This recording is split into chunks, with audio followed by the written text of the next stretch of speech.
Day 3. Oh. I was really tired, okay?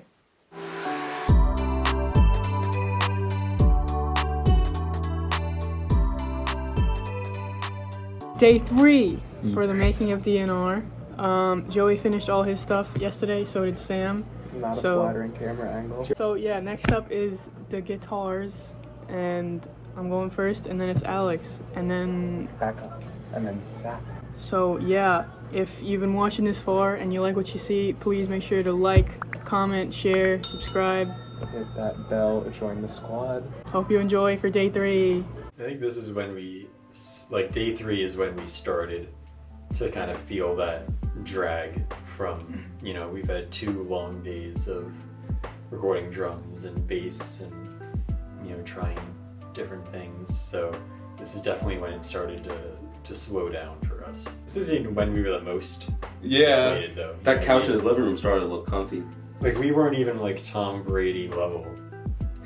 We're not even close to a GOAT, bro. We weren't even Tom Brady level deflated, so.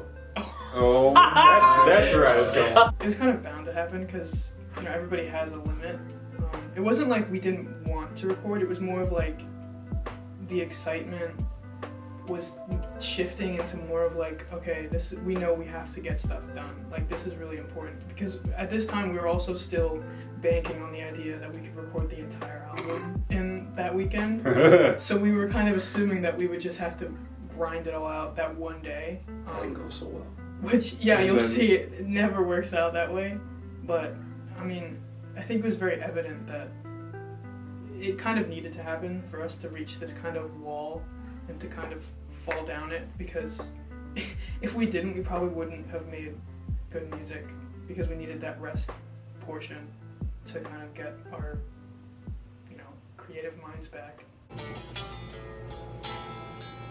This is the greatest and best song in the world. Tribute. Play the best song in the world, or I'll eat your soul. Sam did great. Once every 100,000 years. I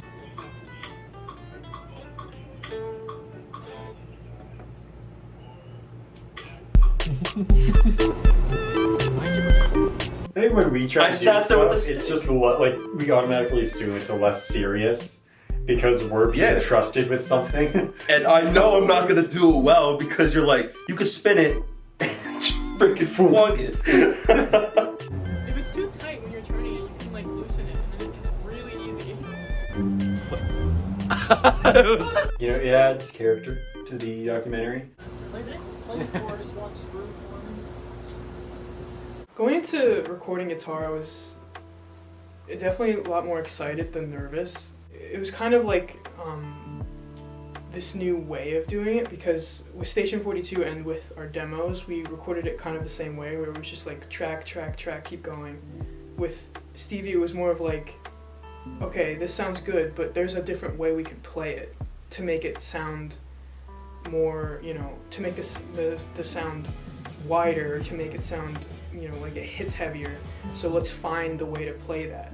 And so when we kind of came upon these situations where we wanted to take that kind of path, it was definitely a new experience to do, but it definitely opened my mind to the possibility of just like switching around, you know, with different inversions or different styles of playing to sort of better serve the song. So in the end, I mean, it definitely helped with pretty much every song on the album.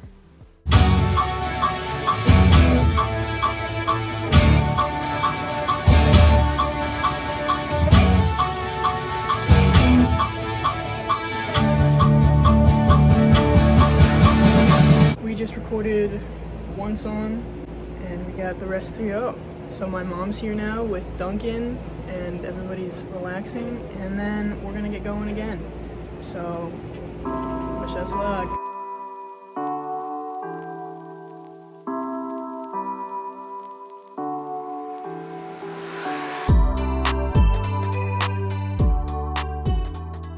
Hi, I'm Emily's mom. Okay, you didn't say your name. It's hi. It's Hi, I'm Emily's mom, Rowena. What do I say? Rowena, how do you feel about this whole process of your children recording?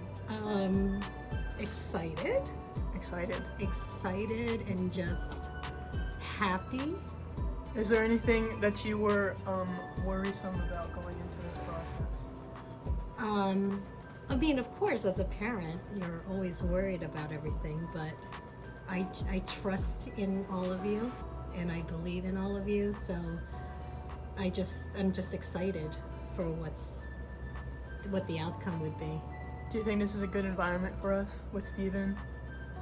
Yeah, I mean, especially as we get to know him better, and you guys being more and more comfortable, I'm feeling a lot better. Because that's half the battle right there, right? Who's your least favorite band member? Oh, that's easy. Oh my gosh. You don't know the answer, man. Oh, Chubster! Oh man, that's got to stay in the video. No, I don't have any least favorite. Favorite and why is it Joey? Who's my Who's what? your favorite mother? You From lost your mind? my most favorite? Yes. And why is it Ann? Yeah, okay. Well done. what? Well done, Sam. Hey. We're all great. What's your favorite song on this album? What is not my favorite? They're all my favorite. It's absolutely, it's crazy, but I honestly love every single song Stop dodging since the album question. 1. Stop dodging the question. I'm Focus on the not. question. Put on a song right now and I'll tell you every single word. It's the truth. I listen to you guys every single day. What's your least favorite song? That's cute. Spotify streams, hello. And let's see, what final question? Everything should be. What is your predictions for like our careers after this album comes out? I have hopes, and like I said, I go back to I believe in everything you guys do, and my hope is that you guys get to fulfill everything that you want to do. That's my only thing. As far as prediction, I don't need to, say, oh, you guys are gonna make it big. That's a bonus, I think. But the experience that you guys are gaining right now is absolutely the most important, big gains that you're going to have for the future. And if something does make it, then it's time for you to buy mommy and daddy a house. Hi, I'm Winston, and I'm Emily's dad. Okay, Winston, let's start with some questions. Great. Let's start with something simple. Who's your favorite band member and why? Simple. That's easy. I'm biased. Obviously, it's Emily. Okay. These are lies. These are lies. Out of all the songs, what do you have to say is probably like, maybe not your favorite song, or just took a while to grow onto, like, Oh. Which one grew on me? Okay, that's fair enough. maybe like when we first made it, and then after the changes, also like that, what had to be. I think, you know what? Actually, that's a good example, because after Friday night, I think it was North Star. Because that's the one when we were talking about at the end. I asked you guys the next day who got to bed at like 12 and who went to bed at like 3 or 4. Because even when I first went home, I started playing it on the piano because it was like in my head, especially those 4 chord changes that we were going through. So I think North Star was the one that really surprised me, that grew on me. Seeing my parents in that interview, I mean, I think I was present for one of them, so I obviously knew what it was like, but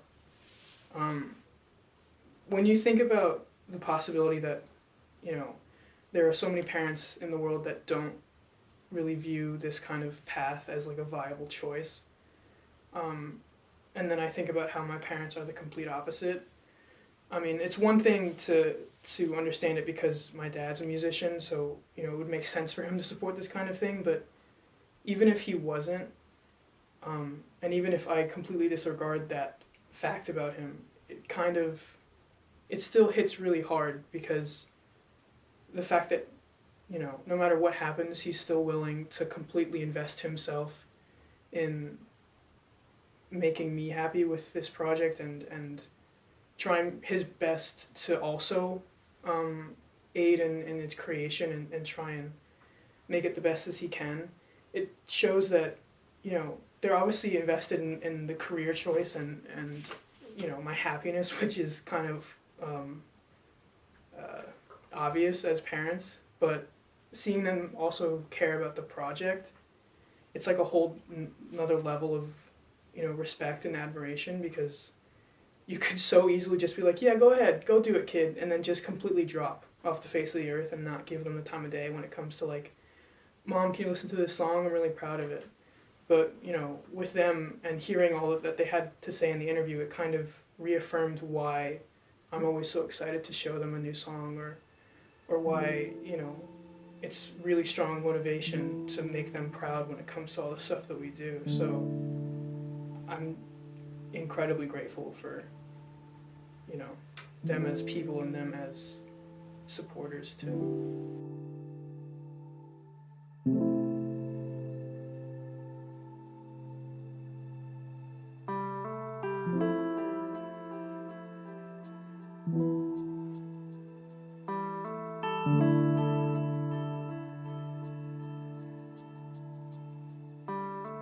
Hi, my name is Marianne D'Amico, and I am Alex's mom. Out of all the members in the band, who is your favorite? Oh, please. I'd be remiss as a mom if I didn't say that Alex was my favorite. But I really, you know, you all are like my kids. You know what I mean? So I feel like every one of you is. If I had to choose kids, I would choose you.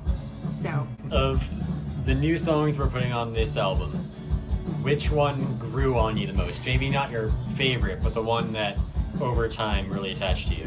I like them all. I do. Like every time I hear one, I'm like, oh, I forgot about this one. Oh, this one's great. I love this part. You know, so. It's like a surprise every time you hear it, right? I think so. Where do you see us going in 10 years? I would like to have COVID not be a consideration at all. Yes. And a stadium, and we would have foam fingers that say SA on them. That's smart. We need the ScreenAge foam finger I for would die the for a stadium ScreenAge show. foam finger. Last question of the day. If you could change the band name, what would you change it to? At this point, it's you. So I can't think of something else. You know, you went through changes, and this is you. This is you. Seeing the interview with my mom, it's really nice to see that, just to kind of, you know, like the support that kind of get from your parents, just sort of, you know, really nice just to know. It's just nice, honestly. Like, there's no other way kind of to describe to know somebody who's just like really invested in just seeing you kind of succeed as a person, whatever kind of endeavors you want.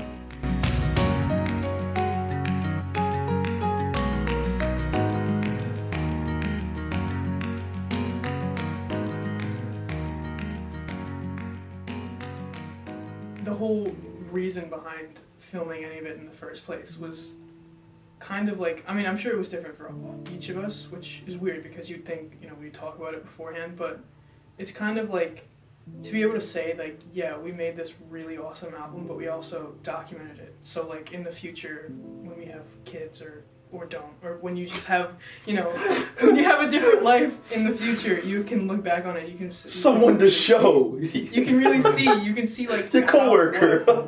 You know, so it's definitely not normal for, you know, a band who has like 0 to no fans. Wow. We were parents. Okay. 4. I don't think that counts. Not in like a bad way, but like the idea that like we don't have necessarily like the kind of equipment or like the backing to where we would be, you know, asked to create a documentary. We just did it ourselves because, I mean, I think it's kind of cool to see this kind of stuff because no one talks about the behind the scenes of what it's like for a band that doesn't have a label or a bunch of money behind them. Speaking in the mic so more. To see that, we hope that by putting this out there, then people can see like all the effort that really goes into it because we really want this.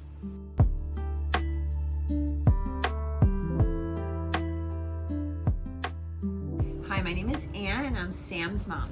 Hey. We're gonna start off with something simple that we've asked every parent. Do not feel singled out. Who is your favorite band member? Emily. Emily. No. No, of course it's Sam. He's my boy. What's your least favorite band member? Oh, I have no least favorite. They're all my little chickadees. I love them. What is your favorite song off of the new record? From what I'm hearing in the recording sessions, Questions is probably my favorite. I like the depth. I like it's got a lot of interest. Where do you plan to see all of us in a couple of years? This band has the it factor. You are intelligent. You are all great musicians. You all have a fun stage presence. Emily has written some amazing lyrics, and Shout out to I Emily. completely think that you guys are going to be together and you're going to be performing. And who knows to what stratosphere? Yeah. But you're going to be a band. The Mom Brigade is going to work very hard behind the scenes Phone fingers gotta be first. to get your music Mom everywhere Squad. it needs to be. Mom Squad. The Mom Squad. ScreenAge moms. Yeah. You're going to go far. I know it. For ScreenAge. We're very proud of you. You're very talented and so glad you found each other. So having my mom kind of so involved in the recording process was, you know, she's like the manager, basically. We call it the momager. And, you know, having her so invested kind of in what we're doing, you know, kind of really helps, especially when she wants to give PR advice and everything, and especially in the recording process, you know, just, you know, making sure everything is going smoothly. It's, you know, it's a really big help when we're kind of, you know, struggling to get through it. So, and especially considering she is the bearer of food. It's positive association. It's amazing. I'm almost done. And then it's Alex's turn. The post office, they're trying to Wish him luck. So as the moms, what are each of your priorities when it comes to this band and your children being in it? All right, so I'll answer. So, yes, your happiness, having fun, growing as musicians is the most important, I think, I would say everybody's going to say that number one. So let's put that one aside.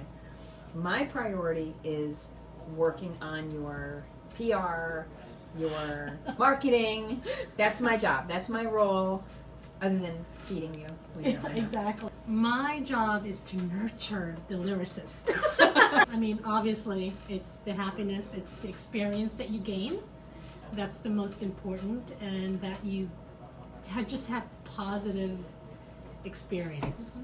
And anything negative hopefully isn't that negative, but you gain from that experience. You know me, when you come home, did you have a good time? That's always my thing. Did you have a good time? That's what I'm gonna say to Alex. I'm like, okay, have fun. Yep, have fun. Exactly. We birthed you. Just that's from Just a prior remember. interview. Yes. And just happy that you guys found each other. Yes, And that grateful, you very appreciate grateful. each other, and that you continue to, you know, work together and build each other up. What do you think is something that like other parents don't really expect or understand when it comes to like having kids who are playing music together? Oh my gosh, I'll be the first one, because whenever I tell people, oh, she goes to Stevens for music and, you know, she's doing something now with her band, and the first thing they say, well, what is she going to do with that? You know, it's always 99.9% people are negative to when I tell them what you're majoring in and so forth. And I just tell them that, you know, this is what she wants to do, and my job is to help her And support her. and support her in anything she wants to do. I'm her mom, and I just want her happy.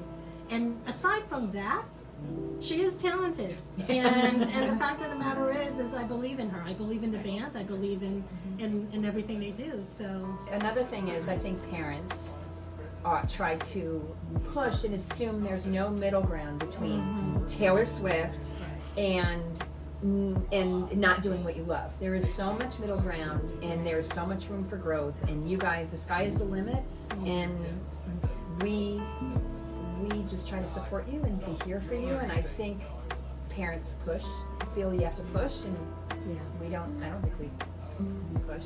Damn it! Get back in the room. Start working. What are you doing there, standing? When I say, well, my son plays in a band, they go like, yeah, like doesn't everybody, you know? And I feel like kind of have to validate and say like, but they're really good. But you know, and even though he does not go to school for music, and you guys do, he still, I feel like he contributes as much as he can. He comes to performances and wholeheartedly, you know, takes command and performs to his best. So I think for him, I'm always kind of feeling like, well, maybe he doesn't have the training and the, you know, the background and the music theory and all that you guys have, but he's got a little showman in him, and he, you know, he brings that out, and that's what he has to offer. And that's every time I see you guys perform, you all come together so well. And I'm gonna get choked up now. I really, honestly, I get choked up, and I feel like a big baby. You know, you're all my babies, and when you know, I feel like a baby. I feel like when other parents go like, oh, look at her, she's crying, you know. Yeah, we totally understand. I have something else that I think parents should understand, is that you have to let people follow their passions, because if they don't, they're going to wake up at 50 and say, I could have, I should have, I would have. There's nothing wrong with following what you love to do, and it's a very valid profession, and everybody will find their way. And if you guys end up on the big stage and you're playing, that's great. If you wind up doing other things in the industry, that's great too. But I think more parents should let their kids follow what they love to do. The final question, what was like the proudest moment you had so far of us being in a band together? Like the proudest moment you felt when you saw us or when you heard music I know. or something? I know too. When I know too. you did not win the Battle of the Band. Because you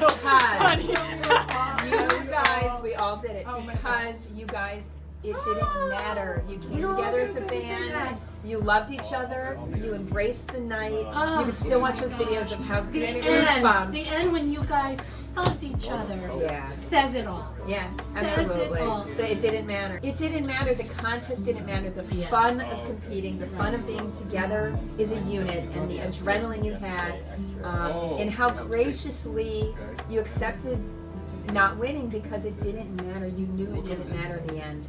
You guys had the performance of your lives, and that's really what mattered. Absolutely. I think we're definitely, I mean, we're obviously really lucky to have parents who aren't like, you know, go after a steady job instead. This is fun for now, but, you know, because I think if we had that kind of, you know, perspective around us, it would definitely shift how we pursued it.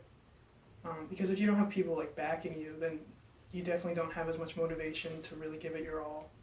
So having all of our parents, not even just like one set of them, but like all of our parents being so supportive of it is definitely like, you know, a privilege beyond description. Not only that, but it's like you hear a lot about bands or just like artists in general, and they have like a terrible home life. So having like, you know, parents who will, you know, support you, that's kind of like you said, it's nice to have somebody support. Like, especially that question, like, where do they see us in 10 years? Like, they'll obviously be like, you know, we're going to see you in huge stadiums and selling out all these different tours and stuff. But I think on our end, it's like, where do we see ourselves in 10 years? I think, like, no matter what, I can still say that, like, our parents would completely support whatever we're doing.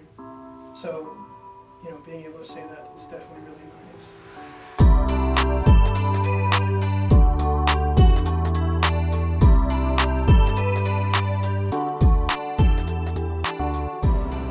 Sam, how are you feeling? I'm good. Yeah, how's today going for you? It's good. The first day where I don't have to do anything. It's pretty nice. Pretty nice. You liking the guitar so far? Oh, I'm liking it. I'm liking it. I finished! Alex! You're next in the electric chair. Alex's turn. Alex, how are you feeling? Pretty good. Pretty good? Yeah. Waited all my life for this. I'm absolutely sure of that one, yep. I'm going into recording guitar, a little nervous at first because he was a guitar guy, so wanted a really good impression on Stevie D. But after going through it and working with him, I could tell that he really enjoyed, like, you know, actually he enjoyed working with me and, you know, honing a lot of the things that, like, I was sort of coming up with and making them a lot better, more focused, and, you know, coming out of that felt really good to kind of make something I feel like I'm proud of this, actually.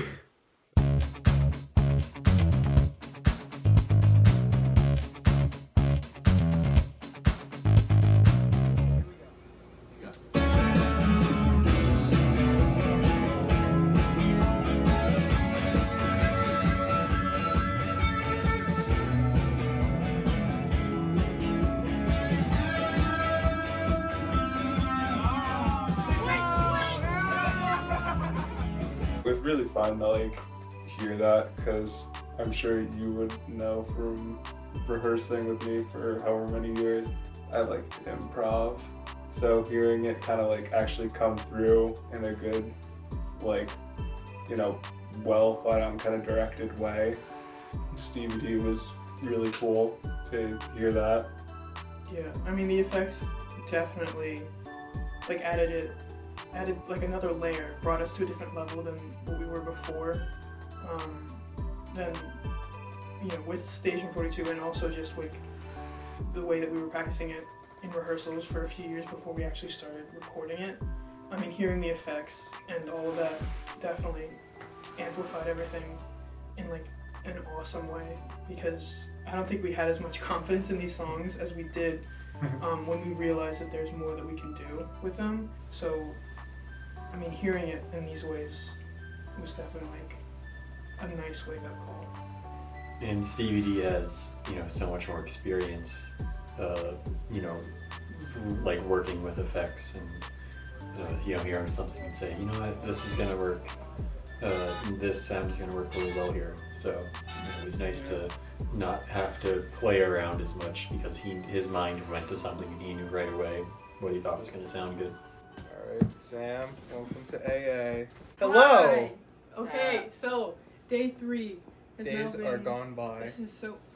Day 3 is now done.